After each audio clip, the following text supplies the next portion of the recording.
আর্য, এটা কি করছো? আখের রস।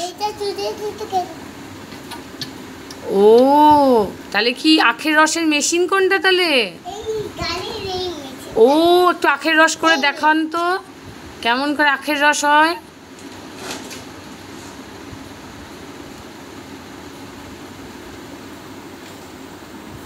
ও, ওই কাকুরা এরম করে ঘুরায় চাকাটাকে। আচ্ছা, দেখো বন্ধুরা, আর্য আখের রস বের করছে। কত করে? একটা 20 টাকা। তাহলে আমাকে একটা দিন। আমি দিচ্ছি পয়সা। এ নিন, টাকা।